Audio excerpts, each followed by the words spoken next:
Souvent, nous commettons l'erreur de penser que pour être apprécié, il faut donner plus, faire plus d'efforts, voire se sacrifier davantage. Mais voici le problème, plus tu donnes sans rien recevoir en retour, plus tu renforces l'idée que ta valeur est liée à ce que tu donnes. As-tu déjà ressenti qu'une personne importante dans ta vie a simplement cessé de t'apprécier? C'est une sensation qui peut être dévastatrice, comme si tes efforts passaient inaperçus, comme si tes mots et tes actions n'étaient pas suffisants. Mais, et si je te disais qu'il existe une manière de transformer cette dynamique, une stratégie qui non seulement te permettra de récupérer ta dignité, mais qui t'aidera aussi à redécouvrir ta propre valeur, même dans les relations les plus difficiles. Cette vidéo ne se contentera pas de remettre en question cette croyance, elle te donnera aussi un outil pratique pour changer la narration.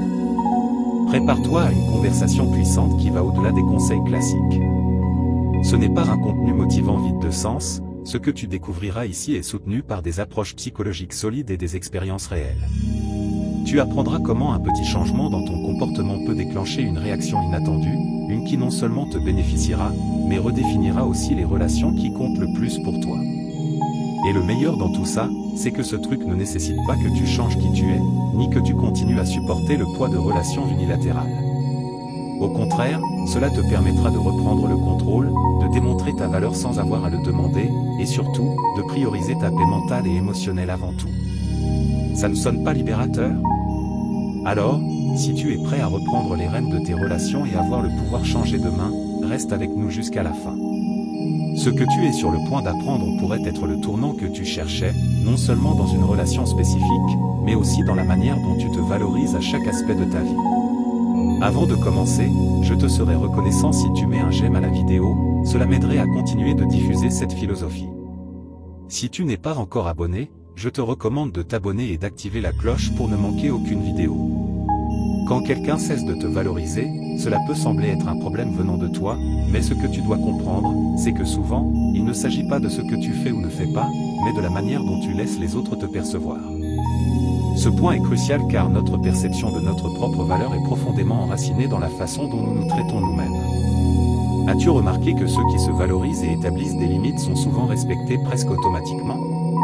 Ce n'est pas un hasard, c'est le résultat de messages clairs sur ce que l'on permet et ce que l'on ne permet pas. La première clé pour récupérer ta valeur dans n'importe quelle relation est l'auto-analyse. Souvent, nous nous concentrons tellement sur ce que les autres font mal, que nous oublions de revoir notre propre comportement. Demande-toi, as-tu permis des comportements qui te mettent mal à l'aise par peur de perdre cette personne? C'est là la première erreur à corriger. Selon Rolando, accepter ce que l'on ne mérite pas est le chemin le plus rapide vers l'autodestruction émotionnelle. Ce que tu acceptes aujourd'hui définit comment tu seras traité demain. Dans ce processus, un petit truc peut faire toute la différence, le principe de la distance stratégique. Cela ne signifie pas disparaître ou ignorer l'autre personne, mais créer un espace sain où tu auras le temps de te concentrer sur toi-même. La distance envoie un message subtil mais puissant, je suis aussi important. En appliquant ce changement, les gens commencent à remarquer ton absence, à réfléchir sur tes contributions et, dans de nombreux cas, à réévaluer la manière dont ils te traitent. L'erreur fréquente est de penser que prendre de la distance est un acte de désamour ou d'égoïsme, mais c'est tout le contraire, t'accorder cet espace est un acte d'amour propre et de respect envers la relation. Lorsque tu te concentres sur toi-même, tu te renforces émotionnellement et tu crées également une dynamique dans laquelle l'autre personne doit assumer sa part de responsabilité. Selon Cor Yoon, la véritable relation commence lorsque nous cessons de projeter nos insécurités sur les autres et assumons notre propre croissance. Bien sûr, appliquer ce truc demande de la patience et de la constance. Tu ne peux pas t'attendre à des résultats immédiats, car le changement se produit d'abord en toi avant de se refléter dans la dynamique avec l'autre. En te distanciant stratégiquement, tu n'accordes pas seulement de l'espace à l'autre pour réfléchir, mais tu envoies aussi un message à ton subconscient, je suis digne d'amour, de respect et d'attention. Une partie essentielle de ce processus est d'apprendre à identifier les schémas comportementaux. Si quelqu'un te dévalorise, ce n'est pas toujours par méchanceté ou désintérêt, parfois, ils ne sont tout simplement pas conscients de l'impact de leurs actions. C'est là qu'intervient la magie du changement, en ajustant la manière dont tu réponds, tu peux changer la perception qu'ils ont de toi. Eric Fromm disait que le véritable amour n'est pas une possession, mais un acte de donner de la liberté. En te montrant plus sûr et autonome, tu leur offres l'opportunité de choisir comment ils veulent te traiter. Maintenant, il ne s'agit pas seulement de prendre de la distance physique, la véritable transformation se produit lorsque tu crées aussi une distance émotionnelle. Cela signifie ne plus dépendre de l'approbation ou de l'attention de cette personne pour valider ta valeur. Au début, cela peut être difficile, mais souviens-toi que tu es en train de bâtir une relation avec toi-même, qui sera la base de toutes tes futures interactions. Comme l'a dit Rolando, quand tu apprends à être bien avec toi-même, les relations cessent d'être une nécessité et deviennent un choix. Il est important de mentionner que ce processus n'a pas pour but de manipuler ou de punir qui que ce soit. L'objectif est de récupérer ton équilibre et, à partir de là, inviter l'autre personne à reconsidérer comment elle interagit avec toi.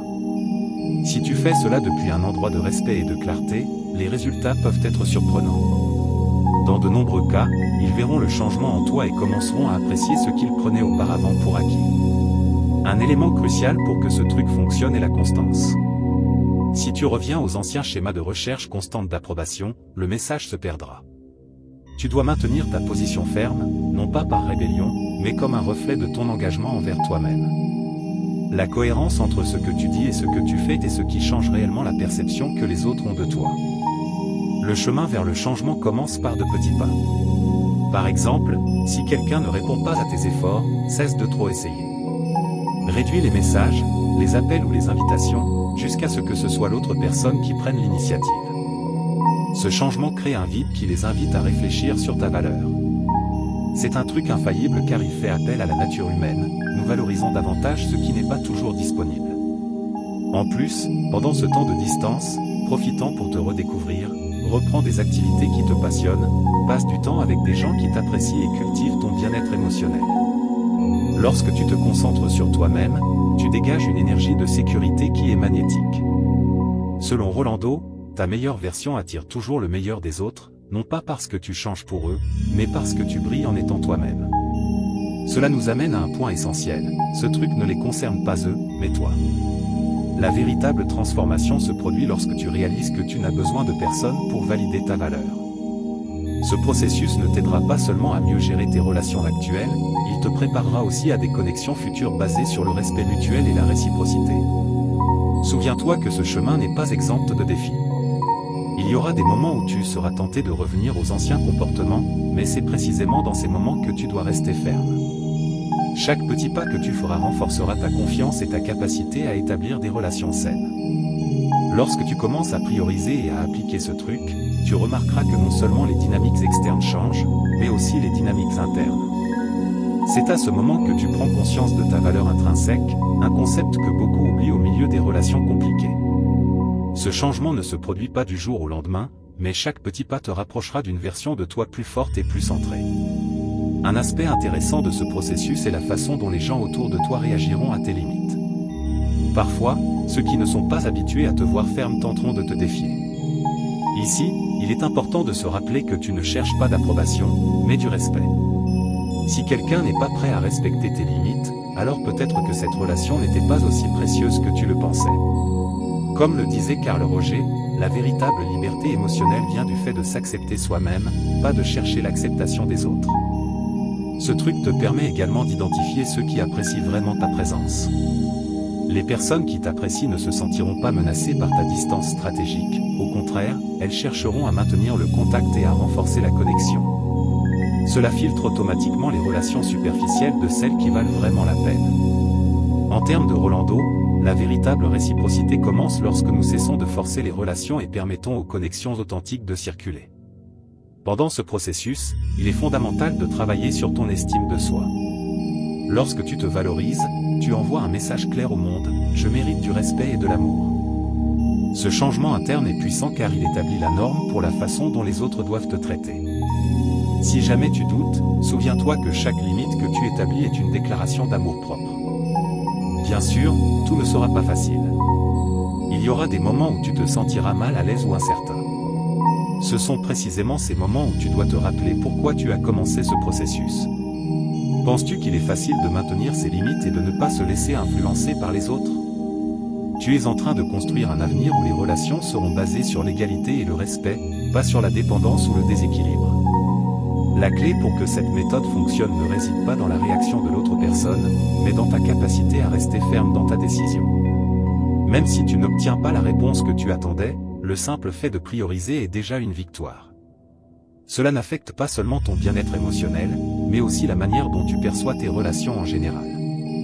L'un des plus grands avantages de cette approche est qu'elle t'aide à développer ton intelligence émotionnelle. En observant comment les autres réagissent à tes limites, tu apprendras beaucoup sur leurs intentions et priorités. Cela te permettra de prendre des décisions plus éclairées sur qui mérite ton temps et ton énergie. De plus, cette méthode ne s'applique pas uniquement aux relations amoureuses, elle est également utile dans les relations familiales, professionnelles et amicales. Dans n'importe quel type de connexion, établir des limites saines est une façon de protéger ton bien-être et de favoriser des interactions plus équilibrées. C'est quelque chose que tu peux appliquer dans tous les aspects de ta vie. Il est important de comprendre que cette méthode ne consiste pas à manipuler, mais à éduquer les autres sur la façon dont tu veux être traité. À la fin de la journée, nous méritons tous des relations qui nous font nous sentir valorisés et respectés. Si quelqu'un n'est pas prêt à s'adapter à ce standard, alors peut-être n'est-ce pas la bonne personne pour être dans ta vie.